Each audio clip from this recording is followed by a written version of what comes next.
Hello, আসসালামু আলাইকুম everyone. আজ আমি পাঁচ মিশালে একটা সবজি রান্না করব। আসলে আমার কাছে যা যা সবজি ছিল তাই দিয়ে আমি রান্নাতে বসে গেলাম। যেহেতু একটু ডায়েটে আছি তাই ইদানিং সবজি খাচ্ছি এই যে শোল মাছ দিয়ে। এটা অবশ্য ফ্রোজেন শোল মাছ, তাই এই ধরনের। এটাকে আমি প্রসেস করে নিব। তার আগে সবজিগুলোকে ভালো করে ধুয়ে আমি কেটে নিব। তারপর একটা ফ্রাই প্যানে, আমার চুলার অবস্থা অনেক খারাপ। একটা ফ্রাই প্যানে আমি সামান্য তেল দিয়ে দিব। এখন তেল দিয়ে আমি মাছগুলো দিয়ে দিলাম যাতে একটু ভাজা ভাজা হয়।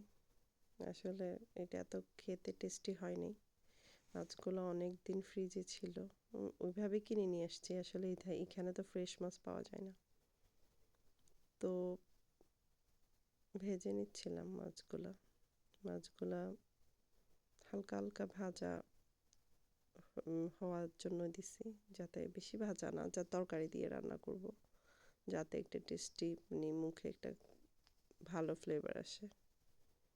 আসলে ওভাবে সবজিটা আর খেতে ইচ্ছে করতেছে না। ডায়েট করে আসলে সবসময় সবজি খাওয়া একটু চাই, মাছ মাংস এগুলো দিয়ে খেলে খুব ভাল লাগে।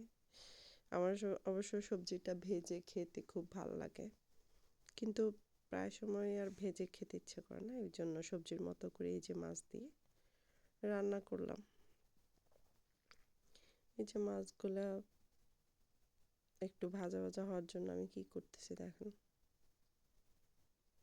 চাচ্ছি কি এই পিট ভালো করে হোক। আসলে মাছগুলা একটু পানি পানি ছিল আমার মনে হচ্ছে, যে যেহেতু ফ্রোজেন ছিল একটু পানি বের হচ্ছিল এখান থেকে। অনেক পানি ঝরাই নিছি, তারপরও পানি বের হচ্ছিল। এখন আমি মাছগুলা যেগুলো 2-3 টুকরা ছিল ওইগুলোও দিয়ে দিছি, কারণ মাছগুলা তেল লাগলে একটু ছোট হয়ে আসে। এই পর্যায়ে এইভাবে করে একটু ভেজে নিচ্ছিলাম। আসলে ভালো করে ভাজা হওয়ার জন্য আমি অপেক্ষা করছিলাম যে কিভাবে রান্না করলে ভালো হয়। আসলে এটাও রান্না করার দরকার ছিল, পেঁয়াজ দিয়ে ভুনা করার দরকার ছিল। আসলে এই মাছটা এত বেশি টেস্ট ছিল না, আমি বুঝি নাই। আমি আসলে সবজি দিয়ে খাওয়ার জন্য এভাবে রান্না করতে গেছি, আসলে তেমন একটা ভালো হয় নাই, সবজিটা ভালো হয় নাই তেমন একটা। তারপরেও আমি আমার ডায়েটের জন্য আমি আমার সবজি খাচ্ছি। যেভাবে হোক আমার সবজি খেতে হবে বা ডায়েট প্ল্যান ফলো করতে হবে। সেজন্য আমি আমার মতো করে মাছগুলোকে ভেজে নিচ্ছি। তারপরে এই যে কড়াইতে একটুখানি তেল দিছি, বেশি তেল দিই নাই, হালকা একটু পেঁয়াজ দিছি, দিয়ে পেঁয়াজটাকে একটু ভাজা ভাজা হওয়া পর্যন্ত নেড়ে নিচ্ছি, যাতে পেঁয়াজটা একটু ভাজা ভাজা হয়ে আসলে আমি সব মশলা দিব। এই আসলে আমি অফ ক্যামেরায় হলুদ দিয়ে দিছিলাম, তারপর আবার ভিডিও করছি। এই যে মরিচের গুঁড়া দিলাম, হলুদের গুঁড়া আগেই দিছি, তারপরে একটু ধনিয়ার গুঁড়া আর হচ্ছে একটু জিরা গুঁড়া, এইটুকু দিয়েই আমার আজকে সবজিটা। আমি এত মশলা খাচ্ছি না, তেলও খাচ্ছি না ইদানিং, তাই এইভাবে করে হালকা এভাবে করে সবজিটা পাতলা করে সবজিটা রান্না করে খাচ্ছি। তো এই পর্যায়ে সব মশলা যা যা বলছি তা দিয়ে এটাকে আমি একটু কষাবো ভালো করে। তারপরে একটু লবণ দিয়ে দিচ্ছি। লবণটা অবশ্য একটু দিলে ভালোভাবে তরকারিটা থাকবে, যেহেতু আমি ঢেকে দিব সবজিটাকে। সবজিটা ঢেকে ঢেকে একটু নরম করব, তার জন্য আমি এইভাবে করে নিচ্ছি। আর এটা ভাজা হয়ে আসলে আমি মাছটাই দিয়ে দিচ্ছি, কারণ মাছটা একটু মশলাটার সাথে একটু ভালো করে করে নিচ্ছি, কষাই নিচ্ছি, যাতে মাছটাও একটু খেতে ভাল লাগে। আমার মনে হচ্ছে না এত ভাল লাগবে, তারপরেও মাছটাকে আমি একটু কড়াইতে এই যে পানি একটু দিয়ে কষিয়ে নিচ্ছি। কষিয়ে নিলে মাছটা খেতে ভাল লাগে আমার মনে হয়। তবে এই ফ্রোজেন মাছগুলো না এত মজা না, খেতে ভাল লাগে না। আমি দেখছি দোকানে দেখে মনে করলাম শিং মাছ, এটা তো মনে হয় খুব টেস্ট হবে, আর শিং মাছ খেলে তো ভালোই, তার জন্য আমি নিয়ে আসছি। তবে এতটা ভালো টেস্ট ছিল না, এই আর কি। তারপর এটাকে কষিয়ে নিয়ে আমি আবার এটাকে তুলে ফেলবো মাছটাকে তুলে তারপর আমি সবজি দিব।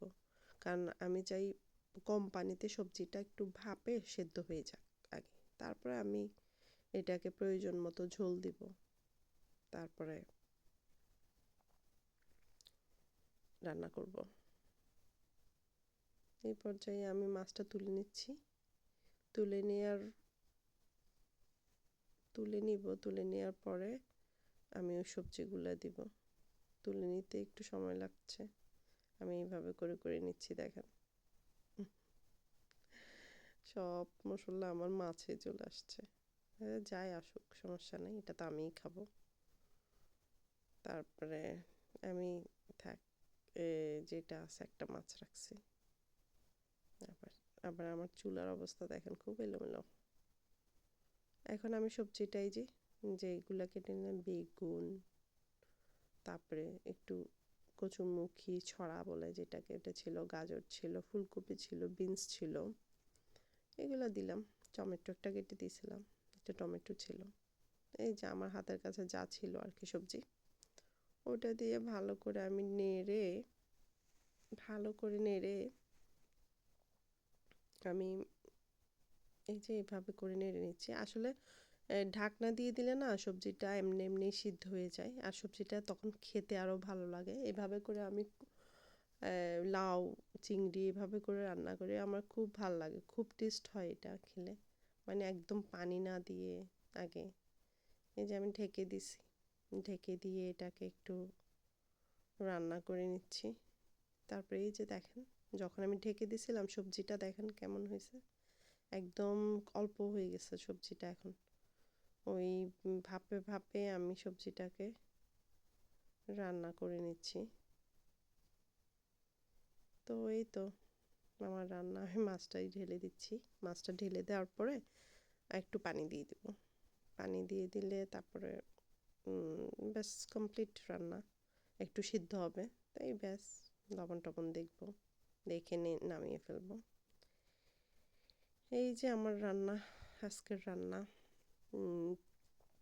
এই যে আমি পানি দিয়ে দিলাম, পানি দিয়ে এটাকে ভালো করে একটুখানি ঝোল দিলে খেতে ভালো হয় সবজিটা। আসলে যেহেতু আমি ভাত খাই না, তারপর খেলেও একটু কম খাই, একদম কম, যাতে ঝোলটা আমার ভালো লাগে, খেতে ভালো লাগে। আসলে এইভাবে করে খেলে ভাল লাগে। আসলে মাছটা ফ্যাক্ট না, আমি একটু মানে এটা যাতে টেস্ট হয় এটার জন্য দিছিলাম, কিন্তু মাছটা একদম মজা ছিল না, যেটা সত্যি কথা। খেতে আমার এতটা, সবজিটা খুব ভালো, আমার খুব পছন্দ যে কোনো সবজি, কিন্তু মাছটা আমার অনেক পছন্দ, কিন্তু মাছটা তো ওই রকমই আনা। এই যে আমি আরেকটু লবণ দিয়ে দিচ্ছিলাম, লবণটা আমি মাঝখানে টেস্ট করেছিলাম, লবণ হয়নি, একটু কম লবণ হয়েছে। তারপরে আমি এই যে আর একটু পানি দিয়ে দিচ্ছি। আজকে পানি দিতে দিতে এটা সমুদ্র বানিয়ে ফেলবো আমি একদম। সমুদ্র বানাবো না, এটা সিদ্ধ হওয়ার জন্য অতটুকু পানি যতটুকু লাগে অতটুকুই দিয়েছি আমি, সমুদ্র করব না, ভয় পাইয়েন না কেউ। এই যে আবার ঢেকে দিলাম। ঢেকে দেওয়ার পরে কি করছি জানেন, এটা ঢেকে দিয়ে আমি বাইরে দেখতে চলে গেছি। আমাদের এখানে না এত ঠান্ডা পড়ছে, এই যে বাইরে কুয়াশার জন্য কিচ্ছু দেখা যাচ্ছে না। আমি জানলা খুলে তাও একটু ভিডিও করে নিচ্ছি, এত কুয়াশা হয়ে গেছে। আমার ক্যামেরায় কিন্তু এটা তেমন বোঝা যাচ্ছে না, কিন্তু আমার চোখে এটাতে এত কুয়াশা হয়ে গেছে, সেটা স্পষ্ট বোঝা যাচ্ছে, বুঝছেন? মানে এত ঠান্ডা পড়তেছে। দিনের বেলা সূর্য ওঠে কিছুক্ষণ, তাও এই রোদ কোনো গায়ে লাগে না, কিন্তু এখানে এত ঠান্ডা পড়ে, আমরা যে সাইডটাতে থাকি ওই সাইডটাতে এরকম কুয়াশা হয়ে যায়। থ্যাংক ইউ সবাইকে।